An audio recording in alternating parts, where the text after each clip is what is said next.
what most people do when they wake up in the morning now? What do? Admit it. You go to your cell phone and you go, oh my gosh, Monica's eating carbohydrates again. Oh, look, my boyfriend from high school Facebooked me. Ooh. Oh, look, there's a war in Syria. Everybody goes to their device to plug them in. But what if you woke up in the morning and you said this? What is the greatest expression of myself that I can present to the world today? What if you said, I'm not going to be guilty anymore. I'm done. I'm not going to be unworthy. Those are the emotions, behaviors, and thoughts that are connected to the old self. Do you know that if you woke up in the morning and then you said, who do I want to be when I open my eyes? What thoughts do I want to think? What thoughts do I want to fire and wire in my brain? Let me plan my behaviors today. I'm going to leave my sadness and pain behind, and I'm going to open my heart, and I'm going to feel gratitude. I'm going to feel joy. I'm going to feel inspiration. Your job is to maintain that modified state of mind and body your entire day. And if you're able to maintain that modified state of mind and body every single day, get ready. Because something unusual is going to happen in your life. It's the law. You are going to run into a new opportunity because you're in a new state of being. And that's what we teach people. To rehearse the future. And to take the brain out of the past and put it in the future. Take the body out of the past and put it in the future. But if you get up every single day feeling the same way, and you wake up and you go, oh my God, who's that? Oh, God. Wait, let me remember my problems. Ugh. You just return back to the old self. So the act of planning your behaviors, the research shows that as you begin to plan what you're going to do and how you're going to do it, you begin to change your brain to look like the event has already occurred. And you begin to prime your brain into the future and out of the past. And if you can create the emotion, you are more prone to get your behaviors to match your intentions, your actions equal to your thoughts, and your mind and body working together. And you will begin to arrive at a new destiny. So then, people have to take their attention off their bodies and go from a somebody to a nobody. Take their attention off the people in their life and go from that they identify with and go from a someone to a no one. Take their attention off the things in their life, their cell phone, their computer, their car, and go from something to nothing. Take their attention off where they sleep, where they work, where they're sitting, and go from somewhere to nowhere. Take their attention off the predictable future and the familiar past and time, and go from sometime to no time. And now if you're taking all of your attention off of everything material in this three-dimensional reality, now there's only one other thing that's left. That means you're an awareness, your consciousness. And now, that is the bridge, that is the door to the quantum field. And you can't enter the quantum field as a somebody. So, if someone has spent their whole life working on having the perfect body, or so much so they have so much attention on their pain, where you place your attention is where you place your energy, it's going to take some work for them to take all of their attention off their body, right? Because they'll do it and then they'll go back, let's see if the pain's still there. Oh, the pain's still there. So it's a little bit of a waltz in the beginning, but as people start applying this, the creative moment is when you get beyond yourself, when you dissociate from everything known in your material world. Turns out when you do that and you start changing your brainwaves slow down into alpha and theta, you're suppressing the memory bank of the known self that keeps you plugged into three-dimensional reality.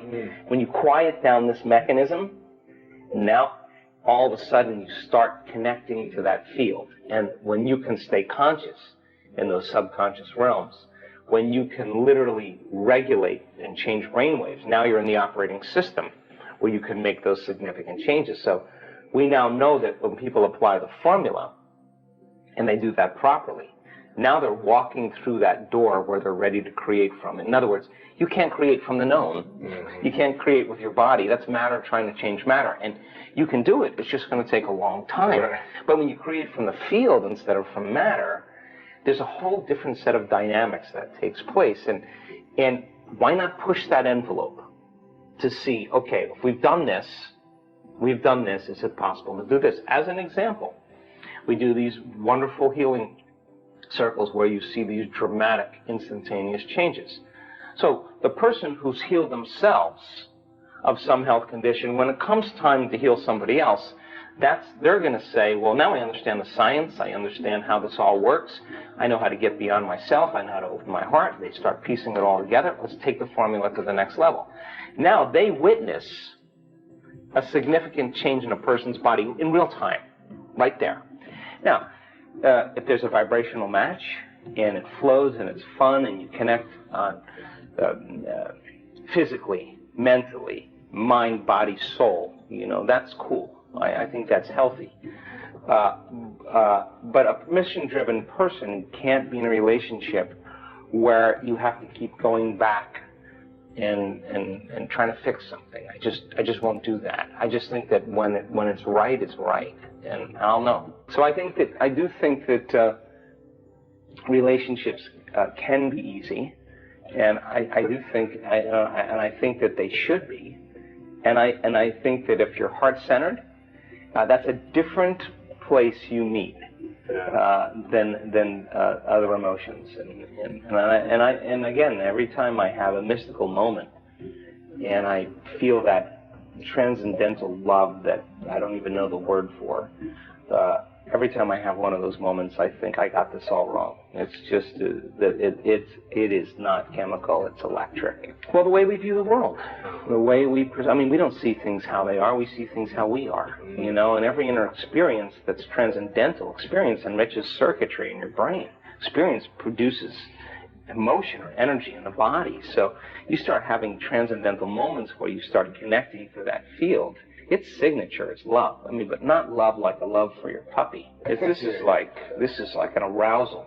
Yeah, and we have the evidence. We can say, oh, watch this person's brain. When scientists are studying our work, I'll say, oh, watch, she's going to pop in a few minutes. What do you mean? Just watch, she's going to pop. And all of a sudden, this person goes into an arousal. The sympathetic nervous system is so switched on, but the arousal isn't like an arousal from the environment that produces anger or aggression or fear, or anxiety or pain or suffering. That's survival in the environment that produces the arousal. This arousal is coming from energy in the body that's moving up into the brain, and the arousal is bliss. The arousal is ecstasy. The arousal it's not chemical, it's you'll feel it in every single cell in your body. Now here's the outcome of that.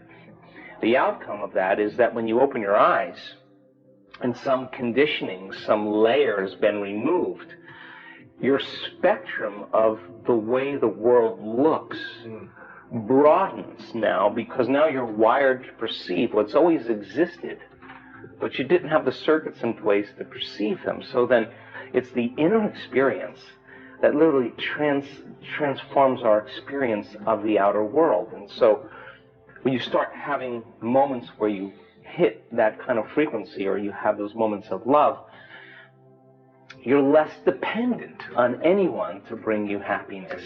You're okay. You can love the person for their flaws, because you can see a part of yourself you used to be that you no longer are. And instead of judgment, you have compassion, and you can encourage and communicate from a level of connection instead of intimidation or competition, or however relationships work. So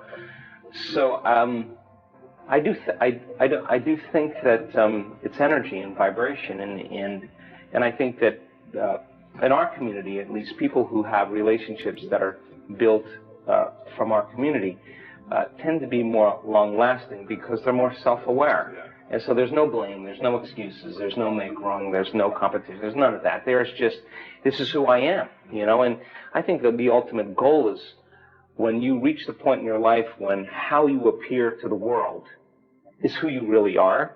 That level of transparency it takes no effort.